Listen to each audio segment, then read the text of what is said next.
We are discussing problem number 10.6, Physics Standard 12 Wave Optics chapter, Ncert textbook. So here there are two wavelengths given. So I have come across many students who are very much confused with this problem. See, you consider these two as two light bulbs, independent light bulbs for this problem only. Otherwise, it is practically wrong, because if you consider two independent sources, you will never get an interference pattern. But just for this problem, that you assume that these two are two independent bulbs having wavelength 650 nanometers, and this also is 650 nanometers. Okay, and then you have another YDSE setup which has again S1 and S2 as two slits, but I am going to call that as again two bulbs, S1 and S2. Now this time they are sending out light waves of the same wavelength, which is 520 nanometers. This is also 520 nanometers. So accordingly you will get an interference pattern over here and interference pattern over here.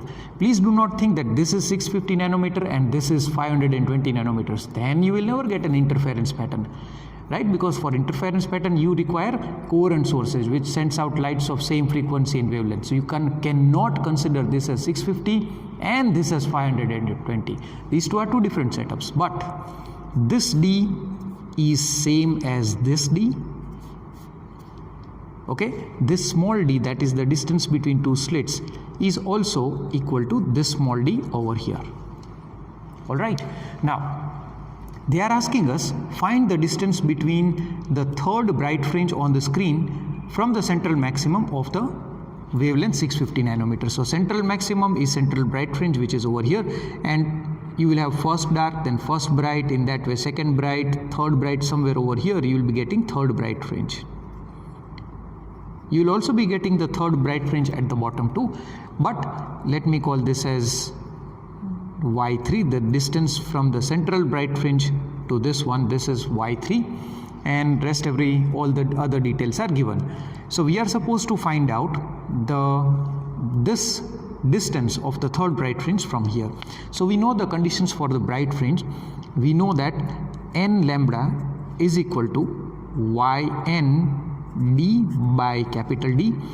So I am going to use this as n is equal to 3. Lambda is 650 into 10 raised to minus 9 meters. Y3 is what we are supposed to find out.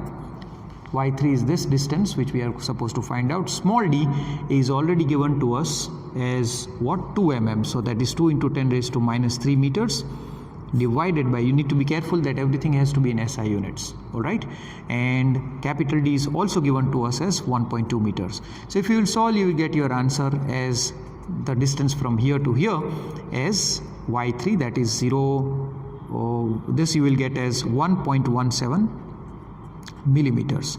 I am just leaving this calculation on you, you will be able to do it very easily. So this is the answer to the A part. Now let us discuss the B part, which is very insightful question. So suppose over here I am using 650 nanometers, two bulbs here and here.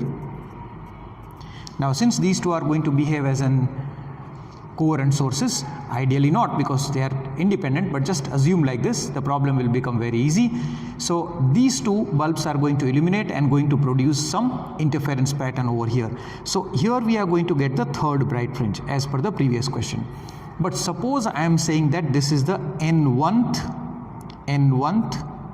bright fringe corresponding to 650 nanometer, and suppose it is at a distance y above the center of the screen.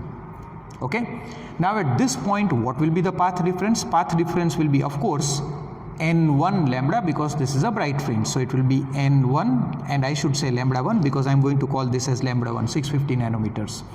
This is also equal to y d by d. Now the thing is, suppose if I shut down these two bulbs and I remove these two bulbs, but I am going to make a cross mark over here on the screen where I had n1th bright fringe. So this cross mark is going to remain as it is. So after shutting down these two bulbs, the interference pattern is going to disappear, but this cross mark is going to remain over here. Now I'm going to remove these two bulbs and I'm going to fit in those 520 nanometers bulb over here instead of these two, and again I'm going to switch them on. So again I'll get a beautiful interference pattern, but this time at this particular location here I will get some another orange. I'm going to get some another order bright fringe over here, and that would be corresponding to 520 nanometer. But if you look carefully at this location, Y does not change, small d and capital D does not change. So the path difference at this point always remains constant. But that path difference now can be expressed as N2 lambda 2 is equal to YD by D. Now since the path difference is the same at this location, so I may write down N1 lambda 1 is equal to N2 lambda 2. And why I have taken a bright fringe over here? Because they are asking in the question that at the same location earlier also there was a bright fringe corresponding to this wavelength, and after replacing the bulbs by this new wavelength I am also getting a bright fringe at this location. So N1 lambda 1 is equal to N2 lambda 2. So this is N1 into 650 nanometers. That is equal to N2 into 520 nanometers. Nanometers getting cancelled. N1 upon N2 is equal to 52. 520 upon 650. Again this is 13 4za and this is 13 5za. Please do not cancel and make this as a round number, right? Now this means that the fourth, okay, this is 13 4za and 13 5za. Yes, I am correct. So the fourth bright fringe, listen to me very, very carefully. Fourth bright fringe corresponding to 650 nanometers is matching with the fifth bright fringe of 520th nanometer. This is what it means at this location. So fourth and fifth bright fringe are exactly matching at this particular location. Now this is not only the one fringe that is going to match. If I multiply up and down by 2 and 2, I'll get the 8th and 10th. So this is the 4th and 5th corresponding to two different which would match, and then you would be also having 6th and 10th somewhere over 8th and 10th, sorry, over here. If I multiply up and down by 3 and 3, so I would be getting 12 and 15th also, 4 and 4, so 16 and 20. So all these are going to correspondingly match. But listen to me carefully, there are no fringes below 4th and 5th which are going to interfere. So this is the minimum order fringe which are going to interfere. Now they are asking us to find this minimum distance for which these two fringes are coinciding. So I am going to use any one of this equation. So let me call this as N1 lambda 1 is equal to YD by D, and I'm going to use N1. Please make sure that you use the values very correctly. So I'm going to use this as 650 nanometers. Then N1, which order? Fourth order. So fourth order for 650 is going to match over here. Now why I don't know? I know the value of small d, that is 2 millimeters, and capital D is 1.2 meters. So if you solve this now, you will get this answer as 1.56 millimeter. So this is the minimum distance at which two fringes are going to match, right, turn by turn. And then below this one there is no interference fringes that are going to match for two different wavelengths. Yes, above you are going to get 8th and 10th, and then also above it you are going to get 12 and 15th, but we are asked in the question about the minimum one.